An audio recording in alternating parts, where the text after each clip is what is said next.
Entonces, como les decía, hoy día vamos a revisar un documento que tiene que ver con las leyes eléctricas. Pero, obviamente, cuando hablamos del decreto con fuerza de ley número 4, que es la ley eléctrica, este es del 2006, ¿ah? 2006, ¿cierto? Que se promulga y el 2007 entra en vigencia. Por lo tanto, es la ley eléctrica, ¿ah? Esta reemplaza, había un decreto con fuerza de ley que era el número 1, decreto con fuerza de ley número 1 de 1982. Por lo tanto, este reemplaza al anterior. Muchos artículos están iguales, ¿eh? Pero vamos a ver respecto del DFL4 lo que tiene que ver básicamente, a pesar de que vamos a nombrar algunas cosas que tienen que ver con transmisión, que tienen que ver con generación, pero sobre el 90% de lo que vamos a conversar tiene que ver derechamente con la distribución. Cuando pensamos nosotros hacer un proyecto eléctrico en distribución, obviamente hay cosas que debemos saber. Una que son las normas. Pero no todo es normas, ¿cierto? También están las leyes que hablan de. ¿Ah? Y el documento que yo les mandé se compone de dos cuerpos legales, el DFL4 y el Decreto Supremo 327 de 1998. ¿Mm? Vamos a revisar los dos, pero como les decía hace un momento, tratando de recabar, rescatar lo que tiene que ver más que nada con la distribución, ya que este ramo es de proyectos sistemas de distribución, más allá de lo que tiene que ver con la transmisión y generación, ¿ya? Y dentro de las preguntas que les mandé, un set de preguntas, en el fondo ahí estamos haciendo un pequeño juego de roles, ¿ah? O sea, más que nada de preguntarle qué es lo que dice el artículo tanto, o qué es lo que significa la concesión, ¿ah? Mi idea que este ramo, como es un ramo práctico de proyecto, obviamente aterrizarlo a preguntas prácticas. Si usted se encuentra, diferentes roles, si ustedes se encuentran en la posición de ingeniero y se enfrentan a tal situación, ¿qué es lo que harían ustedes? ¿Cómo lo resolverían de acuerdo a los aspectos legales? Más o menos, ese es el juego de roles que estamos tratando de trabajar, ¿ya? ¿Hay alguna pregunta hasta acá, chiquillos? ¿Alguna duda? ¿O hasta acá estamos bien? ¿No hay problema? ¿Estamos bien, profe? ¿Sí? Excelente. Lo que sí, voy a dividir el documento, lo voy a dividir en dos partes. ¿Ah? Hoy día vamos a ver lo que es el DFL4 del 2006-2007. Como les decía, fue promulgado el 2006, pero empezó la vigencia el 2007. Y es por eso que dice DFL4 del 2007. ¿Ah? Y mañana, vamos a dejar para mañana, lo que tiene que ver con el Decreto Supremo 327. Porque hay harto que ver, harto que discutir, conversar. Hay varios aspectos que es conveniente tenerlos más o menos claros, ¿cierto? Que significan algunos conceptos, ¿cierto? De tal manera que si nos toca aplicar algo de esto en el futuro respecto de algún proyecto de distribución, ¿cierto? O si trabajamos en una empresa contratista, ¿qué dice la ley? ¿Cierto? Es importante saber qué dice la ley, cuáles son los derechos, los deberes. Y la ley está compuesta por derechos y deberes, ¿ah? Las dos cosas. Siempre nos acordamos de los derechos, pero cuando empezamos con el tema de los deberes, ahí como que, chuta, no, lleguemos hasta los derechos nomás. Típico de eso. Bueno, vamos a partir y voy a ir explicando obviamente algunos aspectos fundamentales. Dice leyes eléctricas acá, DFL4, decreto con fuerza de ley. Eso es lo que significa, decreto con fuerza de ley número 4. Bueno, en el primer artículo dice claramente que lo que tiene que ver con la generación o producción, la transmisión, la distribución, dice que funciona por el régimen de concesiones, ¿ah? O sea, se concede un derecho y con ese derecho se conceden los deberes también, ¿cierto? Y también el tema de las tarifas eléctricas, ¿ah? Dice, son funciones del Estado, obviamente todo esto lo rige el Estado, generando a través de lo que es el Ministerio de Energía, por ejemplo, la Comisión Nacional de Energía, lo que son las leyes, las normas, procedimientos y todo eso. ¿Qué se refiere el concepto de concesión? Es conceder, ¿cierto? Es conceder. Ya, por eso se habla de las concesionarias, especialmente en distribución. Una empresa concesionaria, ¿ya? Tiene que ver con una zona geográfica, por lo tanto el Estado le confiere el derecho de poder, obviamente, cumplir las funciones de distribución eléctrica, cobrando lo que significa por la distribución y todo eso, en la zona de concesión, en la zona geográfica en la cual se le ha hecho dicha concesión. ¿Ah? Esto es con firma del presidente de la República y las concesiones son indefinidas, no tienen plazo definido, no tienen término. Hay una serie de cosas ya que tienen que ver con este concepto.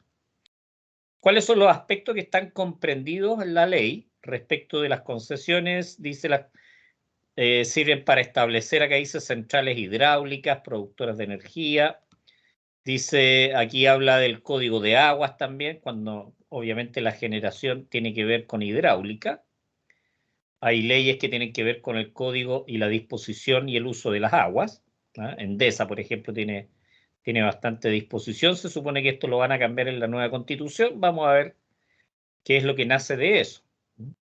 ¿Qué más tenemos? Las subestaciones eléctricas. Por lo tanto, fíjense que las concesiones son para establecer lo que estamos viendo. ¿Ah? Centrales hidráulicas, productoras de energía.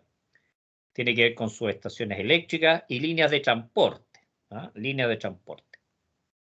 Dice las concesiones para establecer, operar y explotar. ¿Ah? Lo que son servicios públicos. Es importante considerar lo que esto es para el servicio público, o sea, para el beneficio de la gente, para entregar el suministro eléctrico a quien lo necesite, en el lugar físico donde esté. ¿Ah? Dice los permisos para que las líneas de transporte y distribución, por lo tanto aquí estamos involucrando lo que es la transmisión y la distribución. Y obviamente, cuando hablamos de distribución, independiente que este sea un cuerpo legal, estamos hablando de la distribución primaria y secundaria, media tensión y baja tensión. ¿Ah? Dice, no sujetas a concesión pueden usar y o cruzar calles, otras líneas eléctricas y otros bienes nacionales de uso público. Dice, no sujetas a concesión. ¿Ah? En el caso de lo que estamos viendo nosotros, evidentemente son las que están sujetas a concesión, ¿cierto? Porque las empresas distribuidoras en general están sujetas a una concesión. Por ende, dice, no están sometidas a las concesiones, las que se refieren un poquito más abajo, ¿cierto? Las centrales productoras que no están consideradas en el punto A. Dice las líneas de distribución que no sean de servicio público. Por ejemplo, las líneas de alumbrado público, que eso es también expuesto aquí en el punto C, dice las líneas de distribución destinadas al alumbrado público de calles, caminos, plazas, parques, avenidas. ¿Se fijan? Estas no están sujetas a lo que es la ley de concesiones. ¿Ah? El alumbrado público, de hecho, es municipal, pertenece mayoritariamente a las municipalidades, o puede ser también a los concesionarios, por ejemplo, una concesionaria que esté abasteciendo, me refiero a concesionaria, una carretera, no de distribución, que tiene una carretera, todo eso, y tiene ciertos sectores iluminados, por lo tanto eso también pertenece a la concesionaria, ¿cierto? No, para más o menos tener claro. El artículo 5 dice que el presidente de la República, voy a saltar algunas cosas, dice que podrá administrar y disponer de los terrenos fiscales. Eso quiere decir, son terrenos fiscales, en el fondo los que se utilizan para entregar estas concesiones a las empresas de servicio público. A las empresas de servicio público. ¿Ah? Nótese que es bien importante estos conceptos. Dice, para estos efectos no regirán las limitaciones de plazo que señala ese cuerpo legal para arrendar o conceder, ahí está la palabra conceder, en uso de estos inmuebles, ¿ah? En caso de que sean otorgados, prestados, por decirlo bien en algún tono, ya lo que son estos bienes fiscales. ¿Ah? El artículo 7, obviamente me voy saltando porque el DFL4 es bastante extenso, por lo tanto yo saqué algunos de los artículos más importantes que tienen que ver con la distribución.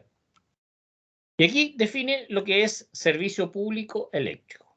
Dice, el suministro que efectúa una empresa concesionaria de distribución a usuarios finales, clientes finales, que es un empalme, ubicados en sus zonas de concesión. ¿Ya? O también dice, o bien a usuarios ubicados fuera de dicha zona, estamos hablando de la zona de concesión, que se conecten a las instalaciones de la concesionaria mediante líneas propias o de terceros, que también ahí podría caber, pero acá en el fondo es entender un poquitito la definición o el concepto de lo que es el servicio público eléctrico. ¿Ah? Y habla varias ideas, lo que son los usuarios finales, por ejemplo. Usuario final, insisto, es un empalme, no es una persona con su root. ¿Ah? O sea, un cliente en una empresa distribuidora es un empalme, un número de clientes. Uno va a la boleta, ¿cierto? Y ahí dice número de cliente tanto, 12 millones, bla, bla, bla, bla, bla. ¿Ah? Ya, eso es bien importante. El artículo número 11 dice, las concesiones definitivas serán otorgadas mediante decreto supremo.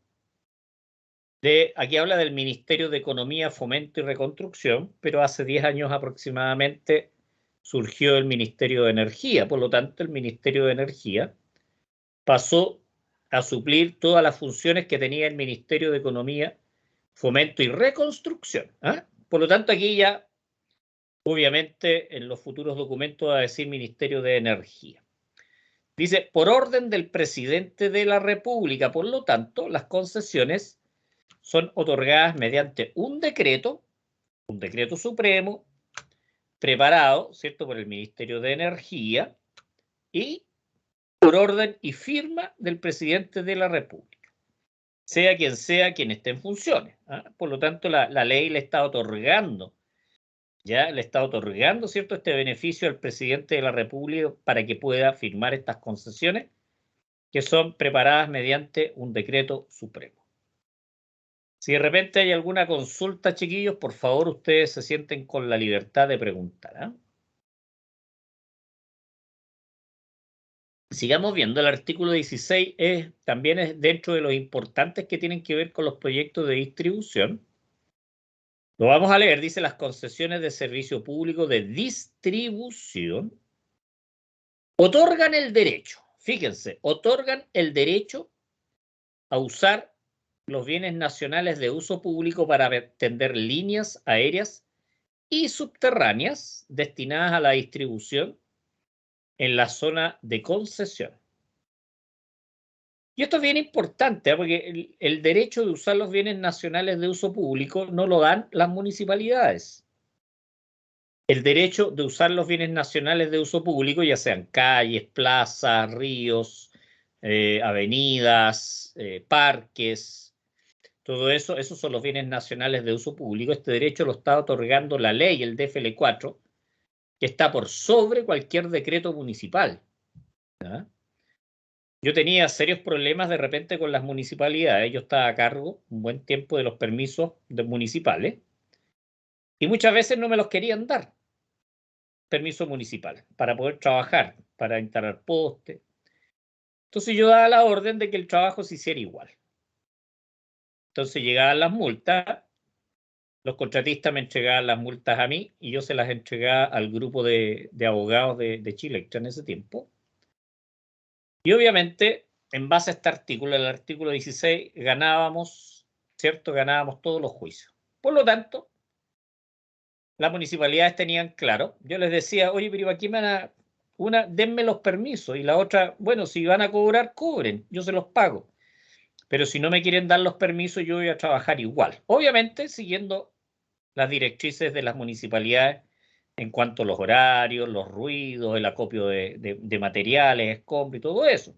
Porque la ley también establece que se debe trabajar de acuerdo a las ordenanzas municipales, pero las municipalidades no, ¿cierto? No, a la empresa distribuidora no le pueden prohibir trabajar en los bienes nacionales de uso público porque, de acuerdo al artículo 16 de la ley, se le otorga el derecho a usar.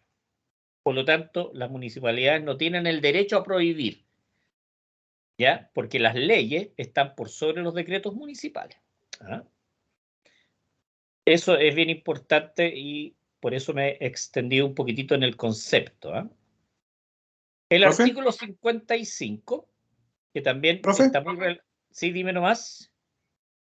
¿Eso también actúa con las plazas Con todos o los no? bienes nacionales de uso público. Las calles, plazas, parques, en la ley te da el derecho de cruzar ríos, ¿te fijáis? O sea, todo eso. Lo que sí, Ah, ya. lo que sí, las normas y las leyes ya te piden que no instales líneas en las plazas, en parques, siempre por el borde. ¿Por qué? Porque juegan niños, hay, ¿cómo se llama? Hay juegos que son metálicos, se podría caer una línea por un pelotazo, cualquier cosa. Entonces, la ley dice claramente que en tanto sea posible, no me acuerdo si es la ley o es la norma, y después lo vamos a aclarar bien, en tanto sea posible que las líneas no estén en las plazas y en los parques. Ya, ese es más o menos, pero sí el derecho también te da eso, que lo vamos a ver ahora en el 55. En el artículo 16 se te da el derecho a utilizar los bienes nacionales de uso público. ¿Y qué es lo que dice el 55? Dice, las líneas de transporte y de distribución de energía podrán atravesar los ríos, canales, líneas férreas, por arriba, por supuesto, no se puede pasar por abajo, puentes, acueductos, cruzar calles, caminos y otras líneas eléctricas. ¿Se fijan? O sea, en el 16 se otorga el derecho sobre los bienes nacionales de uso público y obviamente en el 55 te dice por dónde podrá. ¿Ya? Las líneas tanto aéreas como subterráneas. Obviamente, todo lo que son los cruces y eso se tienen que ejecutar de acuerdo a normas, ciertos reglamentos. Hay todo un tema de seguridad de distancias, por ejemplo, los postes respecto de las calles, ya, y todo eso que obviamente también hay que respetarlo. De aquí nos saltamos al 124, que establece dos cosas que son bien importantes. La primera, cierto que los alcaldes pueden decretar, no pueden prohibir que se instalen redes eléctricas, pero eventualmente la ley le está dando una facultad, ¿cierto? Que el poder decretar, dice, oído los concesionarios, eso quiere decir con información el concesionario, que canalicen subterráneamente sus líneas de distribución existentes de energía eléctrica. O sea, yo no te puedo prohibir, ¿cierto?, que instalen las redes eléctricas, pero sí te puedo, mediante un decreto, a que las redes que tú vas a instalar sean subterráneas. ¿Ah? Esto sí lo dice claramente acá.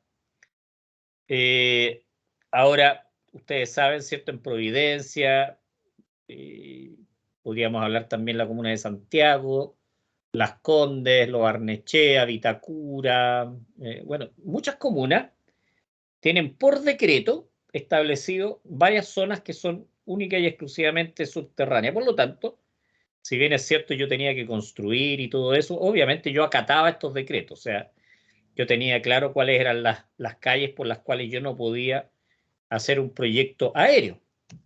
¿Por qué? Porque el alcalde había decretado que las instalaciones en esa zona tenían que ser subterráneas. Obviamente al cliente yo le cobraba, digamos, le cobraba estos sobrecostos, ¿cierto? Porque obviamente la instalación, un proyecto subterráneo, es del orden de 8 a 10 veces más caro que un proyecto aéreo.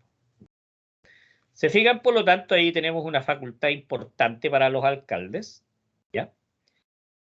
Ahora, esto, ¿cómo se efectúa? Por ejemplo, si hay redes que son aéreas y el alcalde decreta que se tiene que hacer subterránea, ¿ah? ¿Cómo funciona ahí? Bueno, la empresa distribuidora desarrolla un proyecto y la municipalidad paga lo que es las obras subterráneas, descontado el equivalente aéreo. ¿Ah? Eso es lo que establece la ley, como aporte financiero reembolsable, dice ¿cómo se llama el documento?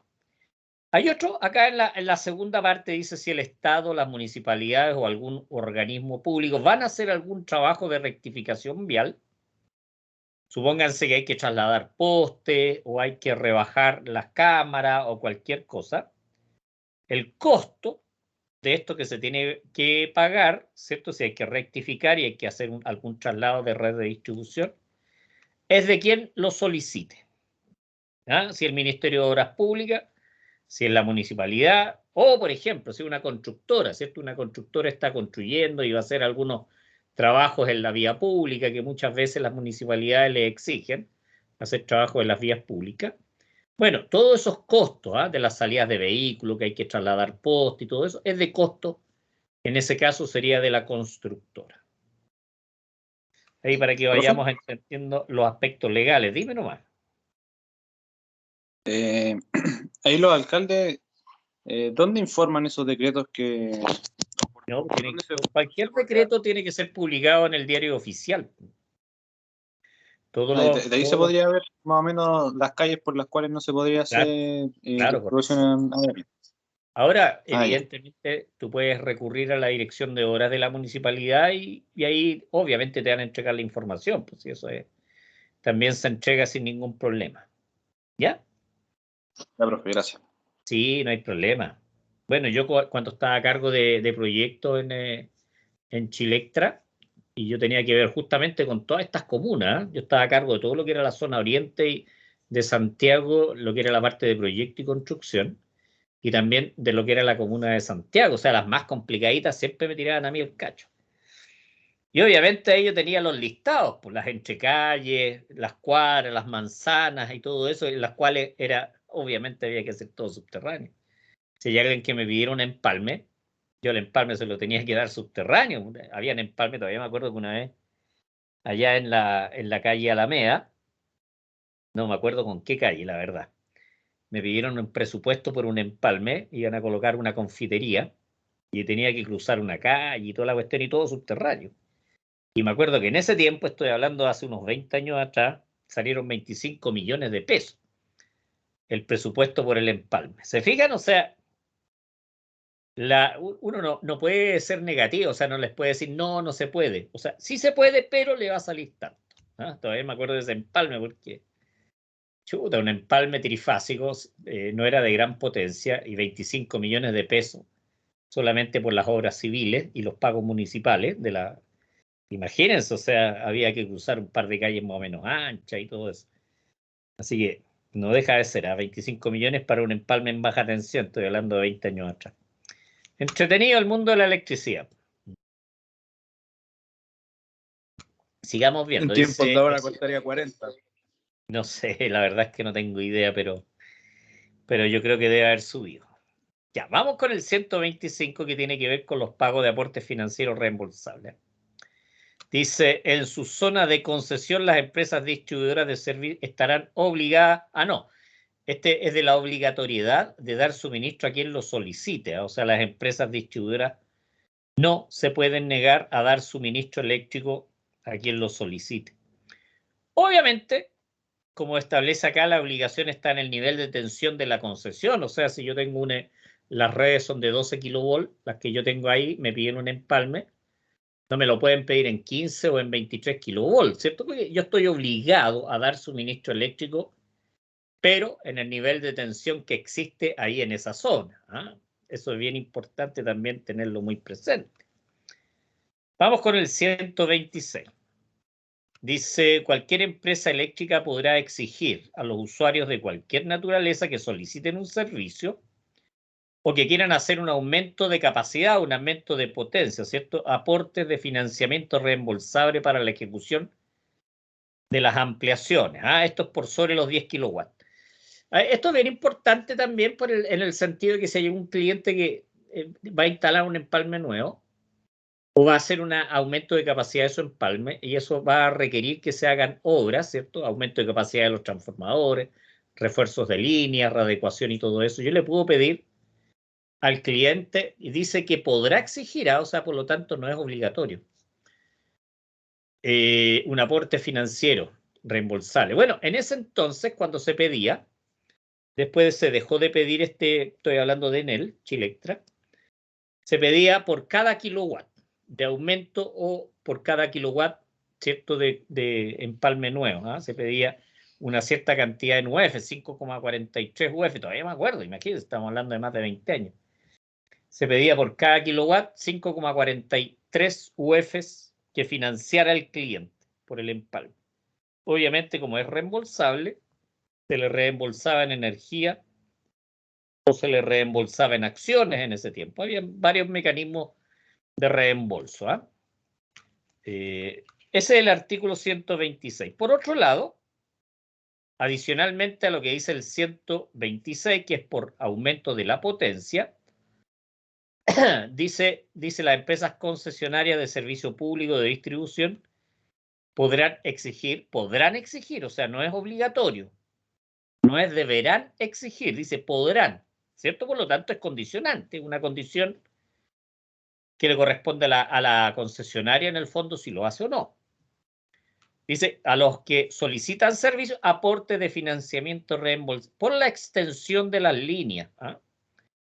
Vamos a suponer, para explicar un poquitito, supónganse que llega un cliente que necesita o llega una persona que pide un empalme, pero justo donde quiere el empalme no existen redes en la calle.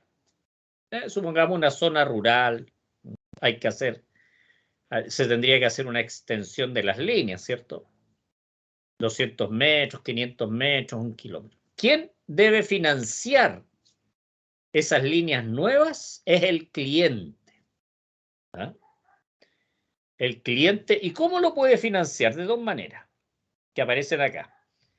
Dice, el peticionario, el que pide el empalme, podrá construir las obras de extensión sobre la base de un proyecto hecho por la empresa eléctrica. O sea, ya denme el proyecto y yo las voy a construir y voy a contratar un subcontratista. Y obviamente realiza las obras de extensión de redes, son recibidas por la empresa distribuidora y obviamente esas líneas que las construyó el cliente pasan, ¿cierto?, a ser parte de la empresa distribuidora, pero yo te reembolso eso, ¿ah? Te hago un reembolso de esas líneas que obviamente puede ser en energía, como les decía.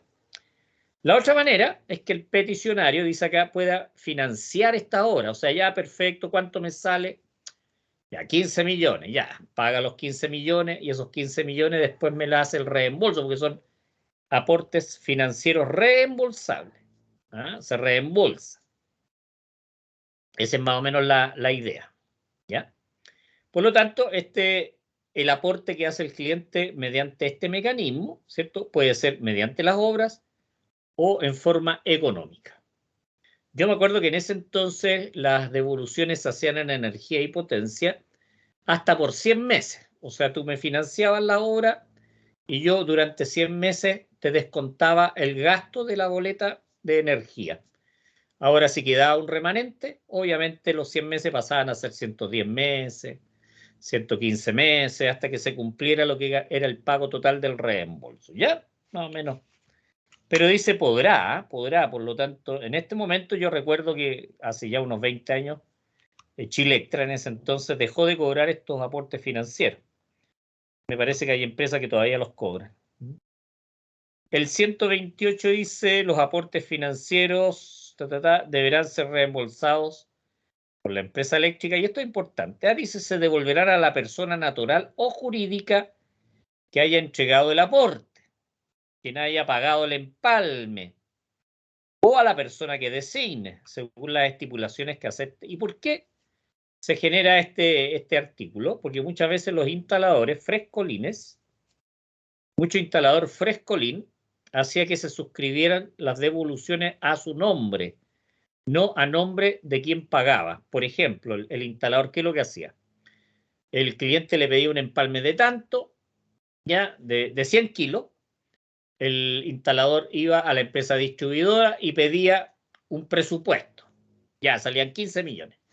Pero dentro del presupuesto estaba incluido el pago del aporte financiero reembolsable. Por lo tanto, obviamente, el instalador no le decía al cliente. Entonces le decía, salen 15 millones. Ah, ya. Pum. ¿Cómo se llama? El propietario pagaba los 15 millones. Llegaba el instalador, pagaba esos 15 millones y la persona ahí en la empresa distribuidora le preguntaba, ya, ¿a nombre de quién se suscriben los reembolsos? o las acciones que se van a reembolsar. Y estos patúos inscribían los reembolsos a su nombre, estoy hablando 30 años atrás. Bueno, muchos de ellos ganaron mucha plata con estos reembolsos, ¿eh? Y por eso es importante que los reembolsos sean entregados a quien realmente está pagando el empalme, que no es el instalador, ¿cierto? Es el dueño de la propiedad. Valga la explicación, ¿eh? De por qué se pone esto acá. Hay mucho fresco en el mercado. Bueno, vamos viendo el 129, dice las empresas eléctricas no podrán aplicar gastos, ¿cierto? Cobrar ya por todo lo que tiene que ver con estos trabajos administrativos de los reembolsos, ¿eh? 137 dice los concesionarios de cualquier naturaleza estarán obligados a llevar a cabo interconexión de sus instalaciones, por ejemplo, en los límites entre CGE y Enel, ya que lo que establece la ley, que deben haber interconexiones, obviamente con medidores, ¿eh? Hacia ambos lados. Imagínense que se corta la energía fuerte hacia un lado, ya, por lo tanto, al existir estas interconexiones, va a favorecer el hecho de que se puedan traspasar energías, obviamente cobrándose lo que corresponde. 139 dice, es deber, ¿cierto?, de los concesionarios, dice, mantener las instalaciones en buen estado y en condiciones de evitar peligro para las personas o cosas. Ya, o sea, todas las empresas distribuidoras deben tener bien las instalaciones, los árboles tienen que estar podados en la cercanía de las líneas. A eso un poquitito lo que se refiere. Vamos con el 141, dice, en caso de servicios que se encuentren impagos, el concesionario podrá suspender el suministro solo después de haber transcurrido 45 días desde el vencimiento de la primera boleta o factura impaga. O sea, no te pueden cortar la luz si tú dejas de pagar desde que dice, hay una fecha, ¿cierto? Que es la fecha final de pago, la última fecha de pago. Si tú no llegas a pagar en esa fecha, ustedes no sé si han visto las boletas que dice pagar hasta el 12 de agosto, A partir de esa fecha en adelante, te empiezan a contar los 45 días para que la empresa distribuidora te pueda cortar la energía. ¿Ah? A eso es lo que se refiere este artículo, 141. 142 dice los concesionarios hicieron, no sé por qué dicen hicieron, lo voy a cambiar aquí. Si los concesionarios hicieran cambios en los sistemas de suministro por iniciativa propia, todos los gastos que signifique eso serán de cuenta de la distribuidora. Por ejemplo, supongamos que tenemos un sistema en 12 kilovolts y nosotros, para mejorar lo que es la calidad del servicio, decidimos cambiar las líneas y todo a 23 kilovolts. Por lo tanto, hay muchos empalmes en media tensión, por ejemplo, que tienen protecciones, crucetas, aisladores, el mismo transformador y eso. Todos esos cambios, ¿cierto?, que haya que hacer, son de costo de la empresa distribuidora. ¿Ah? Eso es lo que está ya estableciendo la ley en este artículo. Ya nos queda poquitito, dice artículo 146. Los concesionarios podrán abrir, de acuerdo a la reglamentación de las municipalidades, los pavimentos de calzadas y aceras en las vías públicas, obviamente para ejecutar los trabajos. Pero fíjense que es bien importante, ¿eh? De acuerdo a la reglamentación de las municipalidades, o sea, no es llegar y hacer lo que uno quiera. Las municipalidades tienen la tuición, ¿cierto?, de los bienes nacionales, la administración de los bienes nacionales de uso público. Por lo tanto, hay decretos alcaldicios que dicen perfectamente si este tipo de trabajos solamente se pueden hacer días de semana y los sábados hasta las 2 de la tarde. ¿Ya? O después de las 8 de la noche no se pueden superar ciertos decibeles de nivel de ruido. O los materiales se deberán acopiar, ¿cierto? Se deberán juntar los escombros y todo eso de tal manera, no cubriendo un espacio más allá de tantos metros cuadrados. ¿Se fijan? A eso es lo que se refiere, que todo se debe ejecutar de acuerdo a la reglamentación municipal. ¿Ah? Finalmente, para terminar lo que es la clase de hoy día, este artículo, el artículo verde, por decirlo de alguna manera, dice que si se va a hacer un trazado, dentro de lo posible, ¿cierto?, no cortar árboles, ¿ya? Eso hay que hacerlo. Ahora, si la municipalidad hubiese algún problema para cortar esto o lo otro, la ley establece que tú puedes también avisarles con 10 días de anticipación mediante una carta certificada. Obviamente pagando las indemnizaciones que puedan corresponder. Si vas a cortar un árbol particular, ¿cierto? Y tendrás que pagar indemnización al particular. Si son árboles de los bienes nacionales de uso público, las municipalidades te van a dar un permiso, pero se tendrá que pagar, ¿cierto?, el costo del permiso. Hay árboles que obviamente no se permiten cortar, ¿cierto? Porque no, por ejemplo, una araucaria, ¿ya? ¿Cómo se llama? Una palmera, no se permiten cortarse estos tipos de árboles. Por lo tanto, ¿qué es lo que hay que hacer? El trazado hay que hacerlo por otro lado o hacerlo en forma subterránea. Siempre van a haber alternativas. Hasta acá vamos a llegar hoy día, porque es bastante extenso el documento y la idea es ir explicando detalle a detalle, ¿cierto? Los diferentes elementos. Así que vamos a seguir mañana con el Decreto Supremo 327, igual referido a lo que es la parte de distribución. Por lo tanto, voy a volver ahora a la sala de clases, chiquillos.